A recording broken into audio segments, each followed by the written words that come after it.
Пайғамбарымыз айтады: "Ма язалу ал-балау бил-муъмини вал-муъминати фи нафсихи ва валадихи ва малихи хатта ялқа Аллаха та'ала ва ма алейхи хатиатун." Манасы қараңыздар. Алла Таала бұл дүниеде момын мұсылман аялдарды, мұсылман еркектерді сынайды дейді. Өзінің нафсыда, бәлкі ору менен, же башка нерсе менен, баласында, мал мүлкүндө, соодасында, эгининде, түшүмүндө ушинтип сынап отуруп, акырында Алла Таалага бул дүйнөнөн өтүп, Алла Таалага жолуккан учурда ал мусулман еркек аялдын бир да катасы жок Алланын алдында турат. Ошол катасы жок туруу бул дүйнөдөгү сабырдуулуктун мөмөсү, натыйжасы экен. Ошондон сабырдуу болуу баарыбызга керектүү нерсе. Пайгамбарыбыз айтат: Аллах субхана ва таала кайсы бир коомду жакшы көрсө, же адамды аны сынайт дейт. Ар кандай сыноо менен сынайт. Ким ошол сыноого разы болсо, чыныгы ыйманы, ихласы менен бекем кабыл алса, Алланын разычылыгы ал үчүн болот дейт. Фаман сахита фалаху сух. Ким наразы болсо, ал Алла Тааланын наразылыгына дуушар болот дейт.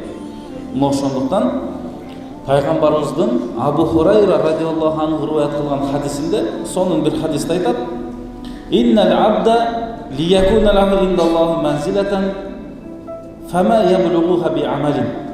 Адамдын, мусулмандын Алланын алдында бир орду бар дейт. Ал орунга, бийик даражалуу бейиштеги орунга ал амалы менен жете албайт дейт. Канча намаз окусаң деле, ажылык кылсаң деле жете албайт экенсиң. Фама язалу ябталихи бима якрах хатта яблуга ияху. Ошол адамды Алла Таала сыноолорду берип, ал адам ошол сыноолорго сабырдуулук кылган болсо, мына ошол даражага жетет дейт да. Ошол даражага сабырдуулук менен эле жетип калат дейт.